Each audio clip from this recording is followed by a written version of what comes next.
Coba Anda bayangin sebentar nih. Anda lagi berdiri di ruang tunggu bandara internasional. Oke, siap. Koper udah masuk bagasi, paspor udah di tangan. Anda ini mau melakukan perjalanan spiritual paling masif dalam hidup Anda. Haji atau umroh? Oh, momen yang mendebarkan sih itu. Bener banget. Anda bakal berangkat bareng jutaan orang dari berbagai benua. Bahasanya beda-beda. Ada rasa antisipasi yang luar biasa, ya pasti. Tapi di dasar perut Anda, ada rasa mual yang melilit. Kecemasan ya? Tepat, Anda merasa cemas. Rangkaian ritualnya kan rumit banget, lokasinya asing, dan jujur aja nih, Anda takut banget ngelakuin kesalahan fatal di momen yang, mungkin cuma bakal Anda alami satu kali seumur hidup. Iya, beban mentalnya emang berat banget buat jamaah pemula. Nah, sekarang bayangin kalau sebelum Anda nginjakan kaki di pesawat, Anda bisa ngelakuin gladi bersih, tapi secara virtual.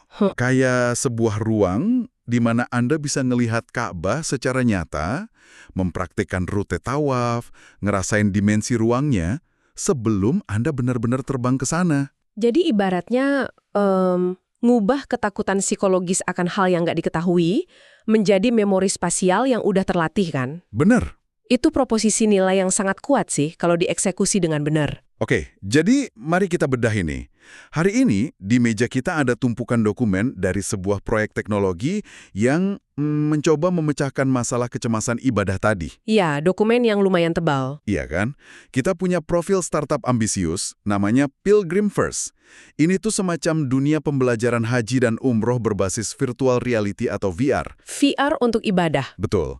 Terus kita juga punya data proyeksi finansial mereka, dan yang paling seru nih, kita punya 3 laporan audit kepatuhan yang super ketat. Nah, bagian auditnya itu yang bikin dokumen ini spesial. Misi sesi eksplorasi mendalam kita kali ini adalah ngelihat, seberapa menjanjikan bisnis ini, kejanggalan dalam anggaran mereka yang jujur aja bikin saya agak bingung, dan teguran keras dari para auditor agama. Yang mana teguran itu bisa aja ngentiin proyek ini sebelum diluncurkan kan? 100%. Dokumen-dokumen ini ngasih kita potret yang langka banget. Biasanya kan kita cuma ngomongin kelayakan teknologi atau valuasi pasar nih di dunia startup. Betul, jarang banget kita ngelihat benturan langsung antara inovasi ala Silicon Valley dengan regulasi teologis yang umurnya udah ratusan tahun. Nah, saya mau mulai dari masalah mendasarnya dulu nih. Mempersiapkan ibadah haji sekarang ini, seringkali rasanya kayak belajar nyetir mobil di tengah jalan raya yang macet. Tapi cuma modal teori ya? Iya, Anda cuma dibekali buku manual otomotif setebal 500 halaman. Waduh, nggak kebayang pusingnya. Kan? Anda ngehabisin berbulan-bulan baca teori, ngehafal rambu, tahu persis kapan harus nginjak rem. Tapi pas bener-bener duduk di belakang setir, di tengah lautan manusia, suhu 40 derajat Celcius, teorinya langsung hilang semua. menguap gitu aja, Anda panik, dan dari dokumen yang kita baca, inilah celah yang pengen diisi sama Pilgrim First. Kalau kita hubungin ini sama cara kerja otak manusia ya, ada alasan kenapa buku manual itu sering gagal ngebantu di situasi nyata. Oh gimana tuh maksudnya? Baca teks itu butuh beban kognitif yang tinggi banget buat ngebayangin dimensi 3 arah. Nah, Pilgrim First ini sama sekali nggak memposisikan diri sebagai pengganti ibadah fisik. Iya, ini penting banget buat ditegasin. Dokumen mereka tegas banget soal ini loh. Nggak ada yang namanya haji virtual dari sofa rumah Anda. Itu nggak ada. Nah, sah dong nanti. Bener. Platform ini murni cuma panduan visual interaktif, pakai VR. Jadi pengguna tuh ngebangun memori spasial. Otak Anda merekam jarak, merekam skala lokasi secara nyata. Jadi pas beneran sampai di Mekah, Amigdala di otak Anda nggak memicu respon stres. Anda ngerasa, saya udah pernah kesini sebelumnya. pantesan aja ya. Itu yang bikin laporan pasar mereka ngasih skor potensi pasar 85 dari 100. Angka yang fantastis sih menurut saya. Sangat menjanjikan. Awalnya saya pikir target mereka itu cuma, jemaah individu yang cemas saja, kayak B2C gitu. Tapi pas saya baca lebih dalam, ada strategi bisnis yang jauh lebih pintar di sini. Mereka ngincer biro perjalanan kan? Iya, penyelenggara tur dan agen travel. Anda nangkap strategi Trojan Horse mereka rupanya. Trojan Horse gimana tuh? Ini tuh langkah bisnis to bisnis atau B2B yang brilian banget. Coba bayangin dari sudut pandang agen perjalanan deh. Masalah terbesar mereka tiap musim haji itu apa coba? Ngurusin logistik. Ngurusin keluhan, kebingungan, dan kepanikan ribuan jamaah di saat yang bersamaan. Itu mimpi buruk loh buat mereka. Oh iya bener juga. Rombongan nyasar, nanya hal yang sama berulang-ulang. Nah, kalau biro perjalanan ini bisa jadiin Pilgrim First sebagai paket wajib sebelum keberangkatan, mereka otomatis nurunin tingkat stres klien mereka sendiri. Masuk akal. Jamaah yang udah gladi bersih virtual pasti lebih mandiri. Betul banget, lebih tenang, lebih sedikit ngelakuin kesalahan teknis di lapangan. Jadi bagi agen perjalanan, beli lisensi VR ini bukan sekedar nambah biaya. Tapi alat manajemen risiko. Tepat.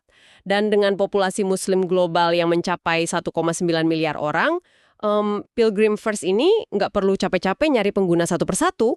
Mereka tinggal jual lisensi ke agen travel besar. Dan boom, langsung dapat ribuan pengguna sekaligus dalam satu kontrak. Gila, pantesan mereka sukses capai target pendanaan 100% di fase awal. Di dokumen finansial ini nih tertulis, mereka berhasil ngumpulin sekitar 102.755 SDA. Dari 5.328 kontributor ya. Iya. Buat Anda yang dengerin dan mungkin belum familiar sama istilah SDA ini, SDA di konteks dokumen ini tuh merujuk ke semacam token aset digital kripto. Jadi dipakai khusus di ekosistem pendanaan mereka. Benar. Jadi ini bukan pinjaman bank tradisional, tapi lebih ke skema urun dana massal atau crowdfunding. 5.000 orang lebih ngasih aset digital mereka karena percaya sama ide ini. Angka 5.328 orang itu krusial banget loh. Di dunia startup, itu bukan sekedar modal cair. Tapi validasi. Validasi pasar yang nyata.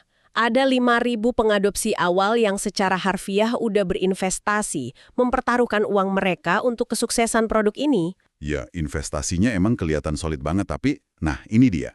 Tunggu dulu. Disinilah saya mulai ngerasa ada yang sangat nggak sinkron. Ada yang aneh di datanya. Aneh banget. Tolong bantu saya pahamin dokumen anggaran mereka deh. Pas saya lihat rinciannya, saya hampir ketawa bacanya. Kenapa ketawa? Mereka nyantumin anggaran 5 fase awal yang totalnya cuma $10.000. Oh, Anda ngelihat itu sebagai bendera merah ya? Bendera merah yang gede banget dong. Mari kita bedah angkanya nih. Fase pertama, pengembangan awal, itu cuma dialokasikan $2.000. Oke. Terus $3.000 buat pemasaran, $2.500 buat konten, $1.500 untuk pengujian pengguna, dan $1.000 buat peluncuran. Total $10.000. Iya, saya minta maaf nih. Tapi bayar satu programmer ahli yang bisa nguasain mesin grafis 3 dimensi kayak Unreal Engine atau Unity aja, itu nggak cukup pakai uang segitu. Pastinya kurang banget. Belum lagi lisensi software-nya, desain aset lingkungan visualnya. Gimana ceritanya mereka mau ngebangun dunia VR yang imersif cuma dengan modal $10.000? Iya, kalau kita ngelihat itu sebagai anggaran produk akhir yang udah jadi, angka itu emang kedengaran konyol banget. Kan? Nggak masuk akal. Tapi di dunia pengembangan perangkat lunak, anggaran sekecil itu biasanya ditujukan murni cuma buat sebuah MVP, minimum viable product. Semacam purwarupa gitu. Betul, sebuah purwarupa yang sangat-sangat kasar. Saya paham sih konsep purwarupa, tapi ini kan teknologi virtual reality. $2.000 buat fase pengembangan tuh bahkan nggak akan nutupin biaya sewa server rendering yang layak. Iya, itu benar. Apakah auditornya nggak sadar kalau startup ini mungkin meremehkan kompleksitas teknis dari bikin VR? Nah, justru pertanyaan Anda itu dijawab sama dokumen analisis finansial di halaman berikutnya. Kalau Anda perhatiin, analis di situ ngasih skor kelayakan teknologi cuma 70 dari 100. Oh iya. Angka itu emang lumayan rendah dibanding metrik mereka yang lain. Kenapa rendah? Ya karena auditornya sadar persis sama apa yang baru aja Anda keluhkan tadi. Mereka tahu anggarannya kekecilan. Mereka tahu teknologinya emang udah tersedia secara umum, tapi buat mengeksekusi dunia virtual yang interaktif dengan detail yang bagus tanpa bikin orang mual karena lag. Motion sickness di VR tuh parah banget loh kalau grafisnya jelek. Makanya, itu butuh infrastruktur raksasa. Dan karena itulah, di dokumen yang sama disebutkan kalau kebutuhan modal nyata mereka itu sebenarnya ada di angka $1,5 juta. Oh, pantesan. Jadi $10.000 di awal itu ibaratnya cuma umpan. Umpan awal aja buat memvalidasi ide. Semacam kerangka statis buat ngomong ke investor, hey, lihat nih, kami bisa bikin konsepnya jalan. Oke, masuk akal sekarang. Jadi $1,5 juta itu bahan bakar aslinya. Lompatan angkanya drastis banget, tapi jauh lebih realistis buat proyek skala global begini. Pastinya. Terus, gimana cara mereka berencana ngembaliin uang $1,5 juta ini ke para pemegang token SDA tadi? Model pendapatan mereka lumayan klasik tapi udah teruji sih. Pakai biaya berlangganan. Kayak platform e-learning premium pada umumnya lah. Subscription base ya? Ya, mereka memproyeksikan bakal balik modal atau break even dalam waktu 18-24 bulan pasca peluncuran skala besar. Wait, 2 tahun buat balik modal di industri teknologi yang padat modal. Agresif banget kedengarannya. Emang agresif. Dan ditambah lagi, mereka matok target return on investment atau ROI sebesar 25% di 3 tahun pertama. Wah, optimis banget mereka. Tapi mari kita teliti siapa yang bakal mengeksekusi ambisi besar ini. Coba lihat struktur tim mereka deh. Itu ngasih petunjuk yang menarik banget. Nah, ini juga nih. Ini bagian yang bikin saya ngangkat alis. Profil perusahaannya nyantumin ada 40 posisi operasional. Dari CEO, arsitek teknologi, pembuat konten, sampai teknisi quality assurance yang khusus ngetes sistem operasi. Cukup lengkap ya? Lengkap banget. Dan yang bikin saya heran, nggak ada satupun posisi yang kosong. 40 orang ini statusnya terisi penuh. Semuanya udah siap kerja. Gimana caranya sebuah startup yang baru ada di fase pendanaan awal udah punya 40 karyawan purna waktu? Siapa yang bayar gaji mereka tiap bulan sebelum dana 1,5 juta dolar itu cair? Pertanyaan yang sangat analitis nih. Kalau di struktur startup desentralisasi kayak gini, kemungkinan besarnya 40 orang itu nggak digaji pakai uang tunai bulanan di fase awal. Nggak digaji. Terus mereka makan pakai apa dong? Mereka diikat pakai ekuitas atau pembagian saham. Coba Anda lihat struktur kepemilikan di dokumennya. Tim internal memegang porsi terbesar loh, yaitu 34% loh. Oh, jadi mereka pakai keringat sebagai modal ya? Tepat, namanya sweat equity. Baru setelah itu, kontributor uang tunai dapat 33%. Sisanya dibagi rata tuh, 16,5% buat perusahaan induk yang namanya Sidra Holding. Yang mungkin nyediain infrastruktur awal ya? Bener. Dan 16,5% terakhir buat komunitas kontributor token SDA yang 5.000 orang tadi. Wow, ini semacam struktur pembagian risiko yang rapi banget. Banget. Kalau proyeknya gagal, 40 orang ini nggak dapat apa-apa selain pengalaman. Tapi kalau berhasil dan ROI 25% itu tercapai, Saham 34% milik tim itu nilainya bakal gila-gilaan. makanya motivasi para developer ini bakal tetap ada di level tertinggi. Mereka mempertaruhkan waktu mereka sendiri. Oke, sejauh ini semuanya kelihatan masuk akal. Uang udah masuk ke rekening lewat token, model bisnis langganan udah jelas, 40 orang ahli udah duduk di depan komputer mereka masing-masing dengan pembagian saham yang adil. Di atas kertas udah kayak roket yang siap meluncur. Iya, siap meluncur mulus. Tapi, disinilah dokumen kita berubah dari sekedar proposal bisnis biasa jadi sesuatu yang jauh lebih rumit. Di tangan saya sekarang, ada 3 laporan kepatuhan independen dari AAOIFI, GSO, dan SMIC. Buat pendengar yang mungkin nggak ngikutin dunia finansial syariah atau standar Islam global, 3 nama itu adalah kelas berat loh. Banget. AAOIFI itu kan organisasi yang menetapkan standar akuntansi dan tata kelola buat lembaga keuangan syariah di seluruh dunia. Terus, GSO dan SMIC ngurusin standarisasi dan kontrol kualitas yang ketat banget. Berhadapan sama mereka itu ibarat perusahaan rintisan medis yang tiba-tiba harus diaudit langsung sama FDA. Nggak bisa main-main. Metafora yang pas banget. Para auditor kelas berat ini awalnya setuju sih kalau ide Pilgrimverse ini brilian. Di laporan itu mereka ngasih skor peluang 88 dari 100. GSO malah ngasih skor inovasi 90. Mereka ngakuin kalau VR ini bisa ngisi kekosongan edukasi yang masif banget. Tapi, Ya, selalu ada tapinya di dokumen audit. Ada bom waktu di dalam situ kan? betul, ketiga lembaga ini nemuin satu celah fatal yang sama. Ada satu pelanggaran kritis yang tertulis pakai tinta merah tebal.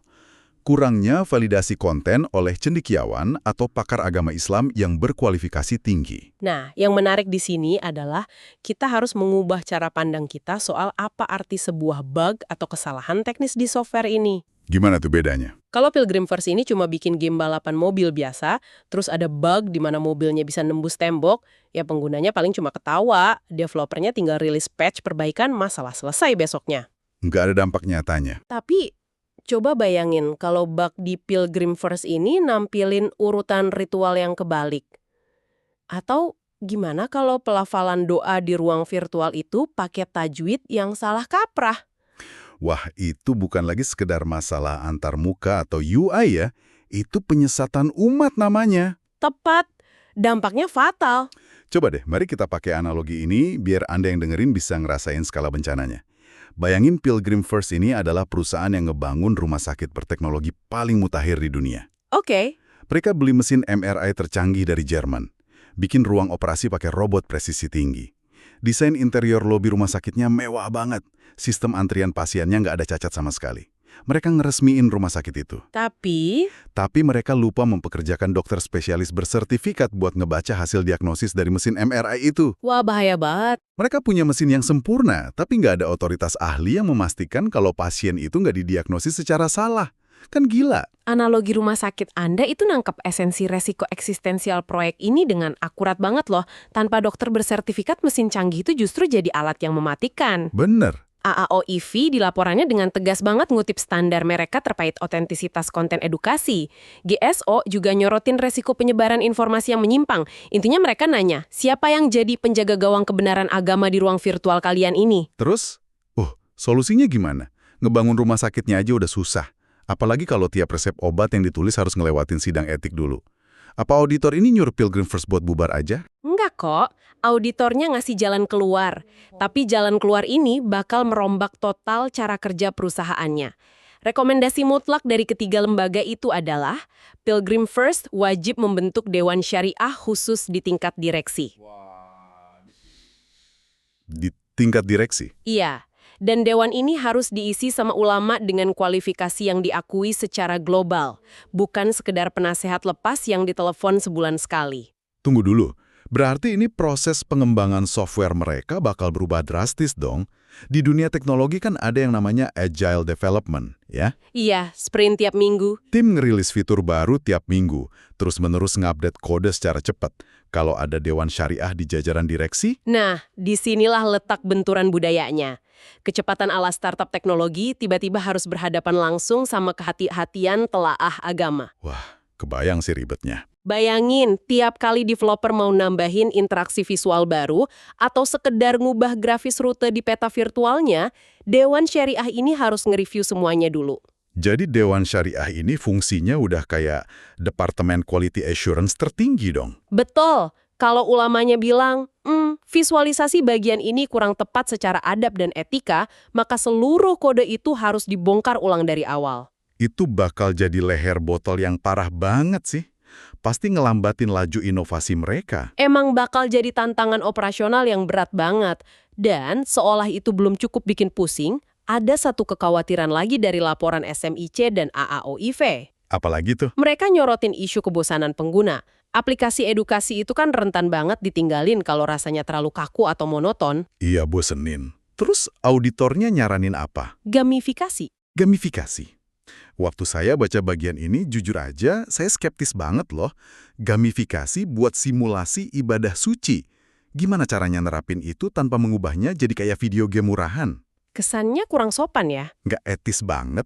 Apa penggunanya nanti bakal dapat koin emas, muter-muter tiap kali selesai satu putaran tawaf virtual? Dapat skor combo gitu? Itu kedengaran melecehkan sih buat saya. Ya, skeptisisme Anda masuk akal. Kalau dieksekusi dengan ceroboh, itu bakal ngehancurin kesucian platformnya. Tapi gamifikasi kan nggak melulu soal koin, skor, atau naik level. Oh ya, terus bentuknya kayak gimana yang beradab? Kalau kita bedah mekanismenya, gamifikasi yang pas di konteks ini bisa berbentuk pembukaan akses informasi. Contohnya? Misal, pas pengguna berhasil nyelesain satu segmen pembelajaran navigasi dengan benar, tanpa nyasar, sistemnya bakal ngebuka fitur tersembunyi yang isinya sejarah emosional tentang lokasi tersebut. Atau dapat lencana progres. Lencana progres yang gimana tuh? Lencana yang murni cuma buat mengukur seberapa siap hafalan doa Anda.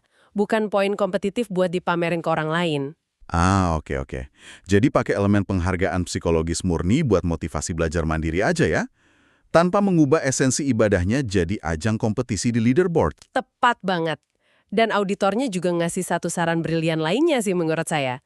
Penambahan sesi Q&A secara real time. Sesi tanya jawab langsung bareng pakar di dalam ekosistem VR-nya ya? Betul. Menyuntikkan interaksi manusia yang nyata ke dalam dunia digital yang dikodekan. Itu cerdas sih. Ini ngeberesin masalah kebosanan, sekaligus ngejawab masalah kredibilitas dari Dewan Syariah tadi. Bener. Kalau ada pengguna yang ragu sama suatu visual, mereka bisa langsung jalan ke avatar ustadz atau ahlinya di dalam platform itu dan nanya langsung. Itu cara yang elegan banget buat ngejembatanin kecerdasan buatan dan dunia digital sama kebijaksanaan manusia secara langsung. Kombinasi yang pas. Jadi, kalau kita mesti nyimpulin dari semua tumpukan dokumen audit dan keuangan ini nih, apa intinya buat Anda yang dengerin? Intinya adalah inovasi ketemu batasan. Ya, kalau ditarik benang merahnya, Pilgrim First ini contoh nyata dari teknologi yang nyoba ngerespon panggilan jiwa. Mereka ngambil masalah kecemasan psikologis yang nyata dari jutaan jemaah. Dan nawarin virtual reality sebagai alat gladi bersih yang revolusioner. Betul, potensi pasarnya masif banget. Strategi Trojan Horse lewat jalur B2B mereka itu pintar. Dan fakta bahwa 5.000 orang udah patungan buat ngedanain ini, jadi bukti kalau masyarakat emang butuh solusi ini. Tapi kesimpulan yang nggak kalah pentingnya, platform ini tuh lagi nyoba jalan di atas seutas tali yang tipis banget. Antara inovasi startup yang liar dan kepatuhan syariah yang absolut. 100% setuju. Masa depan bisnis $1,5 juta ini tuh nggak akan ditentukan dari seberapa halus tekstur pixel di dalam headset VR Anda. Atau seberapa cepat server mereka nyilangin lag. Bukan itu? Bukan. Pada akhirnya, nyawa Pilgrim First ini sepenuhnya bergantung sama seberapa disiplin Dewan Syariah mereka dalam menjaga akurasi teologis dari tiap baris kode yang ditulis sama para programmer. Karena teknologinya cuma kendaraan kan? Integritas dari konten spiritualnya, itulah yang jadi bahan bakar utamanya. Sebuah perpaduan yang rumit antara masa depan digital dan tradisi paling sakral. Oke, sebelum kita benar-benar nutup diskusi seru ini, saya harus dengan cepat ngingatin Anda sebuah disclaimer wajib.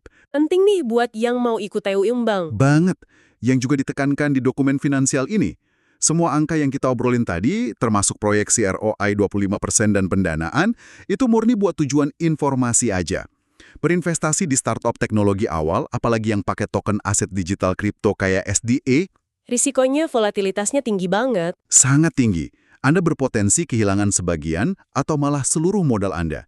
Jadi selalu lakuin riset mandiri secara mendalam. DYOR, do your own research. Kita di sini cuma nyajiin temuan dari data yang ada di dokumen. Dan sebagai penutup nih, saya pengen ninggalin Anda semua dengan satu pertanyaan yang terus muter-muter di kepala saya sejak pertama kali baca proposal ini. Apa tuh? Kita kan udah ngebedah angka, regulasi, sampai teknologinya. Tapi coba kita mundur selangkah dan lihat implikasi sosiologisnya 10 atau 20 tahun dari sekarang. Oke. Kalau teknologi VR ini terus berkembang, sampai akhirnya bisa ngereplikasi setiap tekstur batu, setiap suara angin, dan setiap dimensi ruang suci itu dengan sempurna banget. Kayak bener-bener nyata rasanya. Iya, kira-kira gimana hal ini bakal ngubah pemahaman generasi anak cucu kita tentang definisi persiapan ibadah? Pertanyaan yang lumayan dalam nih. Apakah bakal tiba suatu hari nanti di mana ngelakuin gladi bersih secara digital pakai headset VR di rumah, itu rasanya sama wajibnya, sama esensialnya dengan ngemas koper fisik Anda sebelum berangkat ke bandara? Wow, kalau sampai jadi kewajiban sosial yang baru ya, pemikiran yang luar biasa buat direnungkan sih itu. Terima kasih banyak udah bergabung ngebedah dokumen Pilgrim First ini bareng kami hari